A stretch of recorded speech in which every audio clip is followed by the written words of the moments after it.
Nilijoza mingi aliniambia kufatana na magumu alikuwa nayo. Kisanii alifuatiliwa sana na wenzake, alisema vile, na pia jamaa ilikuwa vile na matatizo kiafya, lakini usi kiafya ile mambo ili kwanza angepasha kuacha mwezi wa 12 sababu hii scenario ya kuanguka ili mufikia mwezi wa 12 Bujumbura Gatumba Gajaga alikuwa anaenda kuangalia koleji wake wa kazi, alianguka kama maji. Heureusement alikuwa na koleji wake mwingine akamsaidia, wakamlamusha mbio, wakamsaidia kwa hiyo wakafanya jinsi walifanya jana, walimwombea tu na kalamu na kashima Desemba ilifika tena jana ilifika ile accident, lakini cette fois-ci akaamka. Manake ni kusema kama msagaza alifuatiliwa kwa kweli, alifuatiliwa na mimi nilikuwa na ile habari na kwenda kumpokesha kumepukisha ile alikuwa nekala Bujumbura, eneo mambo alimpatia pasi ya kukala kule. Wale periodi aliishi vizuri, alikuwa na shida. Sasa ikaonekana kama alikuwa nakala kule ndio, lakini maisha iko ngumu.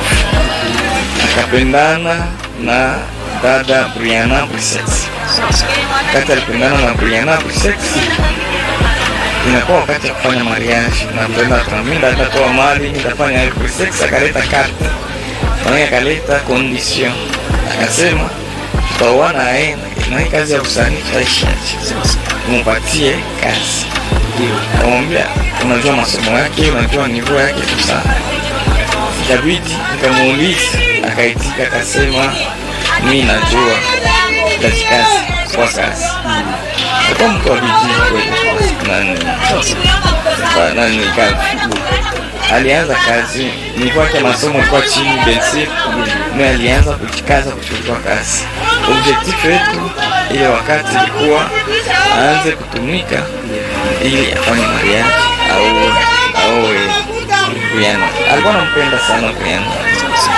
Alors ilikuwa objectif aanze kujua kitakachojua kazi, ataoa Brianna, atafanya mariage kwa vile. Sasa ikabidi wakati aliingia mkazi, même si mimi ndio responsable wa programu, ni ana experience, ayajua hawezi pata kazi ya juu kama hiyo. Inabidi kwanza aanze chini, kwanza anapanda pole pole. Hivyo ilikuwa bikoina ndio tulianza sasa mwaka juzi. Pole pole tunaanza kufundisha kazi, ajue kazi na kuangalia na ndio ilifika kwa leo. Alikuwa sakuwa jana, alikuwa na ekipe ya enquêteur passager, yendo alikuwa na babe, yendo kwa la banka na mtere alikuwa na kuchawa na shinda na mtere. Akati alirudia nafanya maraporo jana, nema siku yote kwa natumika na passager. Donc c'est un animateur mwenye kwa sakuwa deja formé, na tulikuwa tunaanza Mungoela. Mungu akibariki kesho alisajua terme humanitaire jasi mdomene ya cadre humanitaire. Alikuwa sasa maîtriser vie normale, kusajua kutembeza gari, alikuwa sasa kutembeza moto. Donc tulikuwa na mipango ya kufanya na kizani, mlikuwa mnaona na ana biblia yote ya mikate na tele kwa charger animateur kwa charger na la jeunesse. Tulikuwa tuna préparer le 21 septembre activité ya journée internationale pour la paix. Namna gani yeye ndiye ko charger aussi animateur, charger aussi assistant, charger de la jeunesse cadre ya aussi. Tutokia kwa sababu namna nazaji shitegemea. Tunasema Segave hana mtoto. Mbo swali ngufu na labda ni swali ambayo mimi sikuwahi kupata ile ripoti. Sikuwahi kupata ile ripoti ya Gave kwa na mtoto. Katika nilikuwa nikimwambia nacheka na skendo, lakini nadhani sikuwahi kufahamisha ile habari ya Gave kwa na mtoto. Ni kijana, mimi kwa babake alikuwa aniogopa sana. labuda anaweza kujitokeza. Naweza shukuru Mungu nione kama atapata kumuona kafuta kopi yake. Tulikuwa tunajua kama mwaka kesho kama vyote yakienda vizuri ndio atafanya mariage. Pole sana. Asante sana. Ye Popoli kwa sasa ni watu wawili sasa mmepoteza pale. Kama vile kampuni Shida sana. unajisikia? Nakwambia ni shida sana, kwa sababu mimi naanza jiuliza ingekuwa basi kama kibinadamu, mawazo kibinadamu, kama ni kampuni ndio wanatafuta watu wa kidunia ili wanikamata mimi, waache vijana yangu, sababu wale vijana niko naanza weka, najua kama nikienda naacha mikono ya vijana wenye watachunga Popoli nzuri. Gav Rezo ni watu wenye hata wakati tulikuwa mkrisi hawakukuwa natikisika, hawakukuwa naonesha seme nyumba iko hivi. Hapana. Gav Rezo ni watu wenye walikuwa natumikia Popoli, hapana sawa vile wanatumia kazi, wanatumia sawa vile nyumba yao.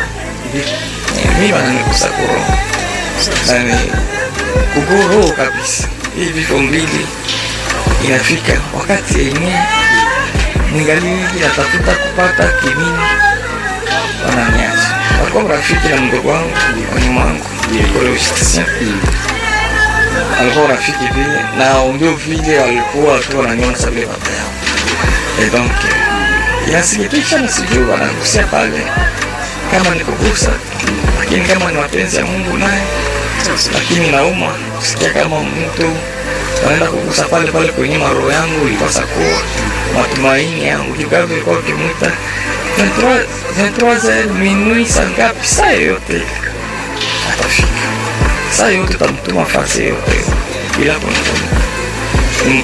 Mtoto mwenye ananiacha saa hii, na mimi naweza kuambia kama hakuna siku aliniambiaka samani wala mimi nimwambie na nikosea.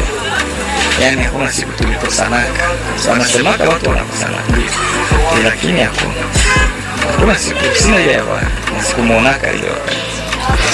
Ni huzuni sana na inafuatia huzuni umoyo wangu kwa shirika la Popoli na kwa nadhani kama ulimwengu mzima mambo koradia leo kwenda kazi. Okay, hakuna mtu mwenye anafurahi. Sisi wote tulikuwa tumekala tunatumania, tuko na mtoto tunakomachi, tulitosha pesa tunamsaidia kwa juu aendelee. Sasa kusikia leo anatuacha kama vile tunaomba tutumikia Mungu. Pole. Asante sana. Nashukuru sana. Mungu awabariki. Asante sana mpenzi mtazamaji wa Provera TV. Mimi ni Sadiki Isa na kuletea habari zote ambazo zinapatikana hapa katika msiba wa msanii ambaye ni Mr. Gave hapa nyumbani kwao Uvira. Nyuma kamera ni Excella Kashindi.